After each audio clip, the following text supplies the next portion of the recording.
lokasinya pun tidak pas. Lokasinya pun tidak pas ini. Setahu Bapak ini proyek apa? Waduh, saya juga baru tahu hari ini. Nggak tahu. Pelangnya nggak ada. Pelangnya nggak ada. Tapi ini proyek pemerintah apa swasta? Dengar-dengar sih katanya proyek pemerintah. Nah, emang tidak ada informasi tentang Tidak ada. Bapak sempat dengar nggak anggarannya berapa nih, Pak? Cepat dengar, saya Iya. 3,8 miliar.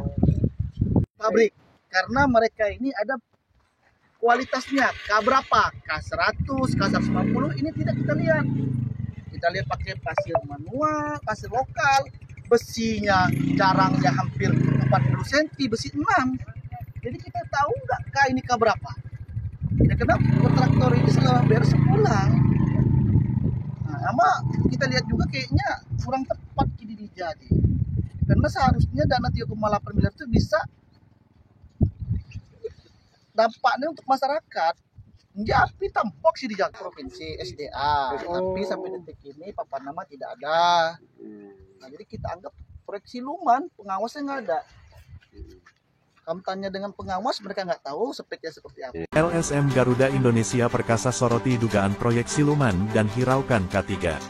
Pesawaran Sinar Berita Indonesia, Ketua LSM Garuda Indonesia Perkasa Yulian Syah, Ketua Gercin Rozi Yuni, serta beberapa jurnalis sambangi proyek tidak jelas asal-usulnya, alias siluman.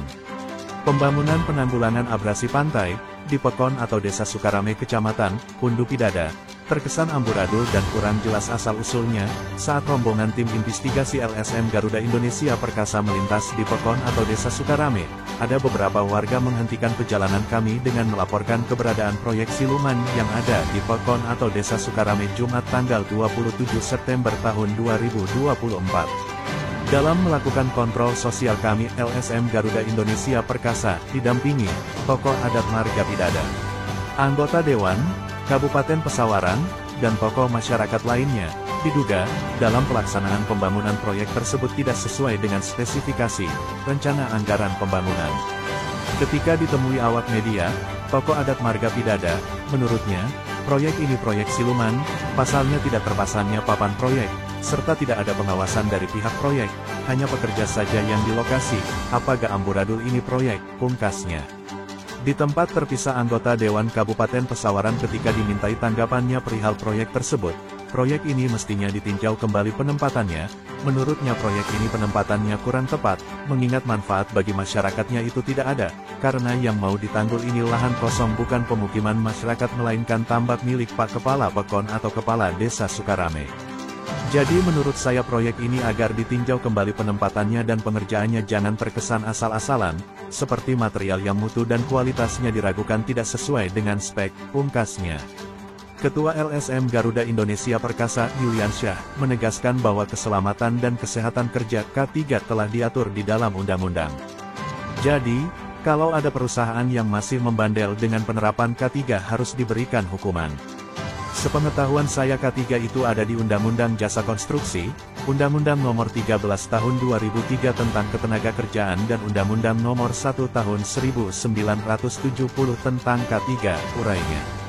Bagi perusahaan yang lalai soal K3 bisa dikenai sanksi administrasi, sanksi teguran hingga sanksi pidana seperti yang diamanatkan dalam undang-undang yang berlaku, imbu Ketua LSM Garuda Indonesia Perkasa. Di sisi lain, dinas terkait selaku pihak penyedia proyek sekaligus pengawas terkesan tutup mata. Karena seharusnya dinas tersebut dapat memberikan teguran keras kepada kontraktor yang mengerjakan proyek tanpa memasang papan nama bukan malah membiarkannya begitu. Dari Kabupaten Pesawaran Tim Liputan Sinar Berita Indonesia, melaporkan.